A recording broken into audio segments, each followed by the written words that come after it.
Don Víctor, y ya que hace un momento usted mencionaba, ¿no? Cómo Arequipa fue una de las últimas, o tal vez la última ciudad que juró la independencia, el 6 de febrero de 1825. Y dicho de esa forma, o tomando en cuenta esa fecha, en Arequipa deberíamos celebrar el bicentenario en el 2025 y no ahora para empezar. Ujú. Pero a qué obedece justamente que Arequipa en ese momento tardó tanto tiempo en reconocer la independencia, ¿no? Usted ha hecho algunas investigaciones como académico y recuerdo haber leído algunos de sus textos donde rescataba mucho este regionalismo arequipeño o este pragmatismo y hasta oportunismo, ¿no? Que caracterizaba un poco la forma de pensar de los arequipeños de la época. Quisiera que nos ilustre un poco para saber por qué Arequipa se tarda tanto en reconocer la independencia y qué son esos intereses que estaban aquí dentro de la propia ciudad. Muchas de las rivalidades que van a existir ya a fines del siglo XVIII y XIX, por ejemplo, en el sur del Perú, eran rivalidades y descontentos más que asociados con España, estaban asociados con Lima. Entonces, ya para fines del siglo XVIII y principios del XIX, digamos que se había formado, por lo menos entre las élites regionales, un sentimiento anticentralista. Pero también habían rivalidades entre las regiones, por ejemplo, Cusco con Arequipa, por ejemplo, Puno posiblemente también con Cusco. Entonces, habían esas rivalidades que luego se van a seguir prolongando, ¿no? Se van a seguir prolongando, se van a prolongar después de la independencia. Yo recuerdo, y esto un poco para matizar la idea, una conversación que a veces la repito, que se produce en 1831, ¿no? En el puerto de Islay, esto está registrado en una memoria de un viajero, es un viajero norteamericano que conversa con el gobernador del puerto de Islay, ¿no? Y le preguntan, conversando, y le dice el marino norteamericano le dice, ¿quién como ustedes aquí en el Perú? Le dice, están divididos solo en 7 circunscripciones, departamentos, mientras que nosotros tenemos que lidiar con 40, creo que era el número de estados que ya tenían los Estados Unidos para esa época. Y el gobernador del puerto de Islay le dice, sí, pero eso es engañoso, le dice. ¿Por qué? Porque nosotros podemos ser 7 nada más los departamentos, pero estamos enfrentados unos con otros. Los cusqueños odian a los limeños y los arequipeños a ambos, ¿no? Entonces, esa es un poco la realidad. Ahora, qué factores, para un poco no tener que alargarme mucho, qué factores son los que llevan a que en Arequipa, no es que no hubiese patriotas, eso lo podemos hablar más adelante, hubo manifestaciones de patriotismo, pero básicamente aquí el realismo fue lo dominante. Es decir, la mayor parte de la población, y no solo de las élites, sino sobre todo de las clases medias. Ahora, ¿por qué esta identificación? ¿Por qué esta posición? Porque encontramos, por ejemplo, un sector que verdaderamente, esto yo recién lo he ido trabajando y encontrando en los últimos años, por lo tanto no está en mis primeros trabajos, que eran trabajos más aproximativos. He encontrado que aquí había verdaderamente gente, personas, individuos, sujetos, familias que simpatizaban con el sistema. O sea, al margen de la situación económica, que tampoco era pues no, deprimente la que ellos tenían, al margen de la situación económica, que era una situación holgada, pero no era pues opulenta, no era de riqueza, pero ellos se identificaban con los valores coloniales. Digamos que ellos eran los verdaderos realistas y muchos de ellos, al terminar el proceso de independencia, ellos no se van a quedar, se van a ir a pesar que no tenían nada para poder cuidar, para poder, ¿no? Para poder lograr beneficiarse. No, ellos se van. Hay gente que se va, que se embarca, ¿no? Y la situación en España tampoco es que va a ser, pues, halagadora, auspiciosa, generosa, no, la van a pasar muy mal, pero es que era su identificación, ¿no? Es decir, para ellos, el sistema realista era el único sistema que podían haber aceptado. Entonces ahí tenemos un sector que puede ser tanto de la clase alta como de la clase media, que se identificaba con el sistema, ellos se sentían realistas, verdaderamente tan realistas como el rey Fernando. Luego tenemos los que yo he estudiado, que son tanto de la clase alta como la clase media, que era muy extendida, donde lo que están defendiendo, como te decía, eran los intereses. Eran personas que tenían propiedades, eran personas que tenían empleos, eran personas que tenían familia, eran personas que estaban muy bien acomodadas, se habían beneficiado con el sistema. Además, algo que a veces se pierde o se deja de lado es que Económicamente, en los últimos 40 años, la región había gozado de una gran bonanza económica, a diferencia de otras regiones donde la minería comenzó a decaer, donde la industria local, los obrajes comenzaron a ser pues barridos con las importaciones extranjeras. Ya en esa época pues la revolución industrial estaba tocando las puertas de casi todos los mercados. Aquí hubo una gran bonanza, gracias por un lado a la producción de vinos y aguardientes que se expande incluso durante la Guerra de Independencia, algo que también no se conoce mucho, aunque yo lo he trabajado, es que, por ejemplo, la producción de vinos en Arequipa se daba en los valles de Vítor, Majes y Moquegua. Con las guerras de independencia, con el desplazamiento de las tropas de los ejércitos patriotas por el sur, hay dos campañas a intermedios que entran por la zona de Arica, que se desplazan a Moquegua y Tacna. Los valles de Moquegua, incluso el valle de Majes, son los que más van a sufrir con este movimiento de tropas que se va a dar en la región. Pero el valle de Vítor no. De tal manera que como el aguardiente tenía una enorme demanda, y la producción se reduce como consecuencia de el cierre de algunos caminos y obviamente la ocupación de algunos valles, la producción de Vítor va a aumentar durante los años de la guerra. ¿Y por qué va a aumentar? Precisamente porque los precios del aguardiente van a subir. ¿Y por qué van a subir? Porque la demanda va a aumentar en la medida que mercados antes abastecidos por Moquegua y por Majes van a quedar completamente pues marginados. Entonces, ¿dónde conseguimos aguardientes? Ahora uno dice, ¿pero por qué aguardientes? Porque los aguardientes eran muy importantes, por ejemplo, para poder pagar a los indios que trabajaban en las minas del Alto Perú. Las minas del Alto Perú no dejan de producir. Eso explica por qué para el gobierno revolucionario de Buenos Aires fue pues un objetivo impostergable el recuperar el Alto Perú. Y eso explica por qué a lo largo de 1811, 12, 13, 14 y 15 enviaron 3 expediciones a tratar de recuperar esta riqueza que era fundamental para poder financiar sus proyectos políticos. Y de la misma manera, el virrey Abascal se esforzó por tratar de defender el Alto Perú. Y precisamente en este proceso se van a nombrar oficiales arequipeños, se va a conformar un ejército en el sur integrado por casi 1.200 soldados arequipeños, vecinos, artesanos, labradores, que de alguna manera no solo es por el patriotismo, por el realismo, por el tema político, sino porque si el Alto Perú era el principal mercado de Arequipa y estaba cerrado como estuvo durante la rebelión de Tupac Amaru, se entiende que no solamente porque hay una identificación con el sistema, sino porque nos están malogrando el negocio. Y eso explica por qué la élite arequipeña participa activamente durante esos años. Entonces, por un lado tenemos simpatías que son indudables y hay gente que se va a ir, como te mencionaba.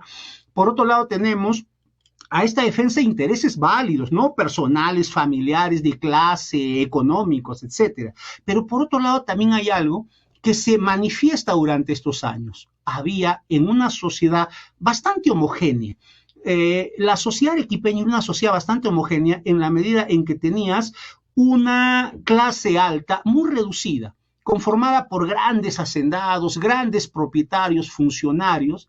Tenías una clase baja, lo que se llamaba en esa época bajo pueblo o la ínfima plebe, le decían, que estaba conformado por trabajadores eventuales, por migrantes, por vagos, por mendigos, que eran numerosos. Aquí los cronistas nos hablan de que las calles de la ciudad estaban llenas de vagos y ociosos. Ahora bien, habiendo donde trabajar, pero tenías una clase media, digamos un 70 yo hasta 75% de la población, donde habían hacendados, mineros, comerciantes, empleados públicos, artesanos y en todas las actividades, los labradores. He podido encontrar documentos donde los labradores están formando compañías con hacendados, es decir, era una especie de homogeneidad donde se resaltaba mucho, y esto lo ha trabajado Sarah Chamber, ciertos valores señoriales, ¿no? Es decir, cuando a mí me hablan del arequipeño de esa época, yo no lo veo como un vecino opulento, porque la opulencia era propia solo de unas cuantas familias. Lo que tú tienes es mucha apariencia, muchos mestizos que se habían españolizado y que habían adquirido comportamientos y conductas. Se dice que la sociedad colonial es una sociedad muy hermética y muy cerrada. Yo creo que no. En la medida en que esta sociedad, que parece muy hermética, muy estamental, daba espacios para que personas que no perteneciesen a ese grupo pudiesen ingresar, pero ¿a partir de qué? A partir de cierto éxito económico. Entonces los artesanos se incorporaban, un platero se incorporaba. Entonces, para esta sociedad, el ser español implicaba pues gozar de una serie de privilegios, de una serie de prerrogativas, ¿no? Y además de cierto estatus, cierta jerarquía, cierto honor, como le llaman. Pero ¿qué representa la independencia? Un desorden completo, una alteración completa de estas estructuras. Guillermo Segarra Meneses, un abogado que hizo de historiador y escribió muchos buenos trabajos al respecto, él ya en 1971, de los pocos, tratando de explicar el realismo arequipeño, él llega a la conclusión, miren, desde esa época, estamos hablando hace 50 años, de que es muy posible que este temor a la independencia esté relacionado con un temor a una revolución social. Es decir, que estas estructuras, donde tú tenías una posición que equivalía a respeto, a jerarquía, se pierdan como consecuencia de lo que la independencia estaba viniendo a ofrecer, ¿no? Libertad para todos. Libertad. Ahora, eso se explica en la medida en que tú tenías una población esclava muy reducida. No convivían con esclavos. El esclavo era visto pues como una cosa que se desplaza por las calles, pero que no es parte de tu realidad, que es diferente a Lima, donde el 50% prácticamente eran esclavos. Entonces, una revolución social como las que la Revolución Francesa había provocado, o la Revolución de Haití, ¿no? Que era muy conocida en América a fines del siglo XVIII y principios del XIX. Ahora, don Víctor, si me permite, en el caso de Arequipa, ¿qué efectos genera la independencia como tal? Bueno, a ver, esos temores que tenían algunos vecinos, incluso cuando ya se conoce que en Ayacucho el ejército realista ha sido derrotado, cuando ya se conoce que el ejército realista ha firmado una capitulación que es un acuerdo prácticamente rendición, no es que en la ciudad la población entre en pánico. No, qué horror, ¿no? Es como tener al enemigo, a los bárbaros, ingresando por las calles de Roma, ¿no? A punto de saquearla miserablemente, ¿no? Sin misericordia, no. Aquí lo que había era un sentimiento de incertidumbre. ¿Qué viene ahora, no? ¿Qué viene ahora? El temor era, pues, esta revolución social, el temor es a que se pierdan estas condiciones materiales en las cuales nosotros nos habíamos desarrollado y no nos había ido bien. Por esa razón, la independencia va a ser, no digamos la independencia, pero digamos que los cambios políticos entre 1820 y 1824 van a tener bastante audiencia, van a tener bastante aceptación en aquellas regiones donde precisamente se padecía de recursos, se padecía de, las actividades eran muy limitadas, los extremos económicos entre la riqueza y la pobreza eran muy notorios. Pero ¿qué ocurre con regiones donde no se padecía mucho de ello? Entonces era más difícil aceptar un cambio frente a algo que era muy beneficioso. Y ahí voy. La independencia se reconoce en febrero y lo que viene en los meses y años siguientes es como la realización, es como la materialización de todos tus temores. Es decir, lo que Arequipa va a enfrentar después de la independencia es una verdadera hecatombe.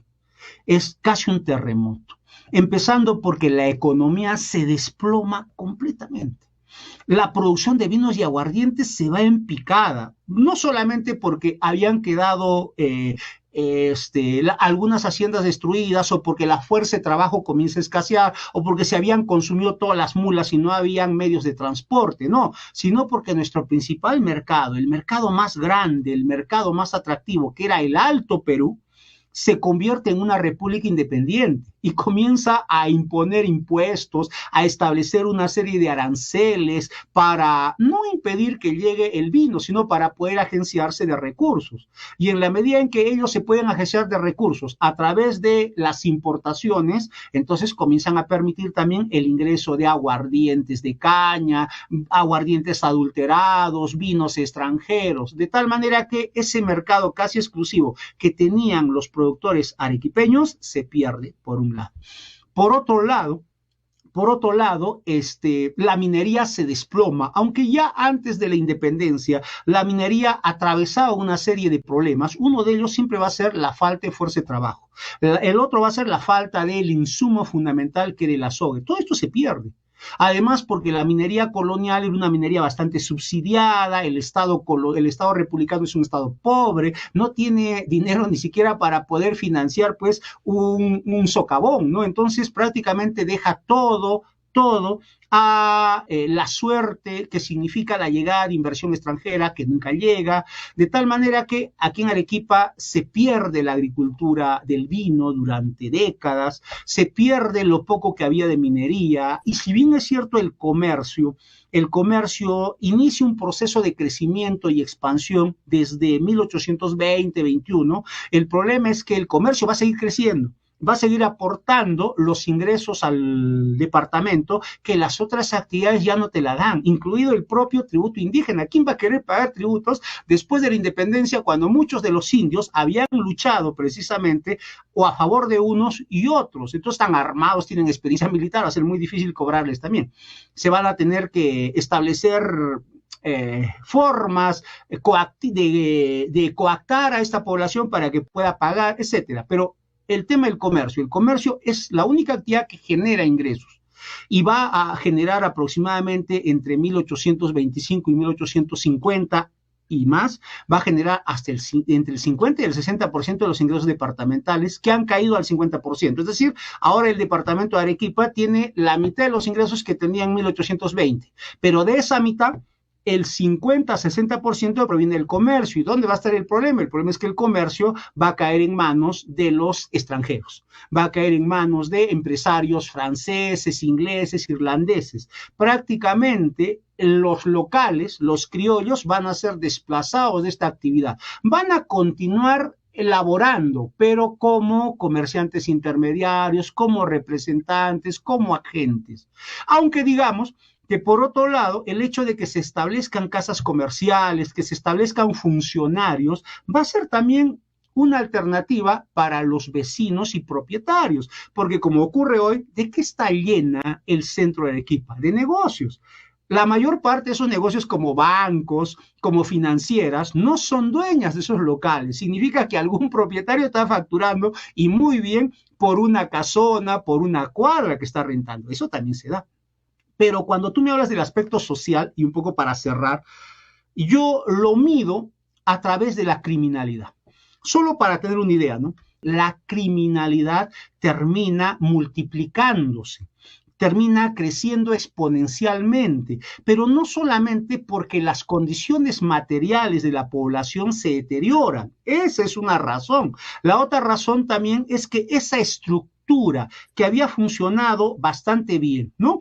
Que César Velan, en un trabajo reciente que ha sido publicado en la revista de Indias de Casel Sucherry, que es una revista de mucho prestigio, él señala, por ejemplo, que la falta de movimientos de grupos de bandoleros, el bandolerismo, tiene que ver con una cuestión cultural. Es decir, la población se había acostumbrado a vivir dentro de un sistema más o menos armónico, donde digamos que cada grupo reconocía el espacio que le correspondía. Y yo puedo dar testimonio de ello, ¿no? Los robos, por ejemplo, que yo he podido ubicar, ninguno de ellos implicaba a Goyeneches, a Tristanes, a Ofel así, a Benavides, Auretas, no, eran robos en los alrededores, no habían bandas criminales, no hay bandas criminales, no son delincuentes profesionales, es decir, gente que se dedica a esto de manera continua, muchos de ellos son trabajadores eventuales, la baja plebe, son zapateros que cuando les va mal, bueno, pues echan mano, pero siempre pequeños negocios, casas abandonadas, y en la mayor parte de ellos para tomar. Es decir, salen con los amigos, falta trago y se van a robar. Y después de eso continúan sus actividades al día siguiente. Entonces, tú cuando revisas, por ejemplo, un legajo de estos, te encuentras con que fulano de tal era zapatero, era artesano, era labrador, o sea, eran mil oficios. Y de paso, ladrón.